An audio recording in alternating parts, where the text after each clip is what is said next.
ईद का त्योहार आने वाला था। अहमद बहुत खुश था क्योंकि इस बार वो पहली बार दादाजान के साथ बकरा मंडी जाने वाला था। सुबह सुबह अहमद ने अपना नीला कुर्ता पायजामा पहना, छोटे से सफेद जूते लगाए और हाथ में दादाजान की उंगली पकड़कर चल पड़ा। दादाजान ने सफेद कुर्ता और ग्रे वेस्टकोट पहना था। बकरा मंडी में चारों तरफ जानवर ही जानवर थे। बकरे, गाय, ऊंट। अहमद की आंखें चमक गई। दादाजान ने उसके सिर पर हाथ रखा, बोले, बेटा, कुर्बानी का मतलब है जो हमें बहुत प्यारा है वो हम अल्लाह के लिए खुशी से देते हैं। बकरा मंडी में चारों तरफ जानवर ही जानवर थे। बकरे, बकरे, गाय, ऊंट। अहमद की आंखें चमक गई। दादाजान, कितने सारे बकरे!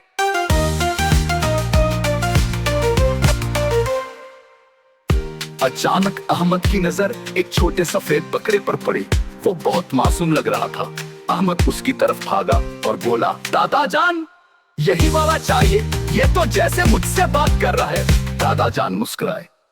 उन्होंने बकरा खरीद लिया। अहमद ने उसका नाम रखा मनु।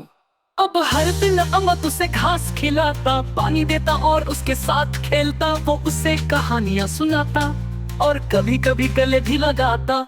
मनु मेरा सबसे अच्छा दोस्त है, अहमद कहता।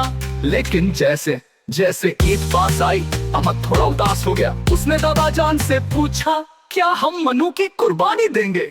दादाजान ने उसके सिर पर हाथ रखा और बोले, बेटा, कुर्बानी का मतलब है जो हमें बहुत प्यारा है वो हम अल्लाह के लिए खुशी से देते हैं और अल्लाह उस प्यार को सबसे ज्यादा पसंद करता है।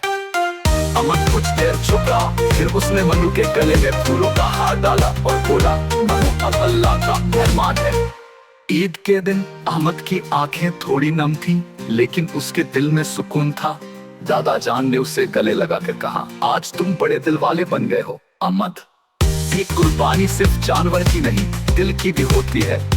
जो चीज हमें प्यारी हो उसे खुशी से देना, यही असली कुर्बानी है।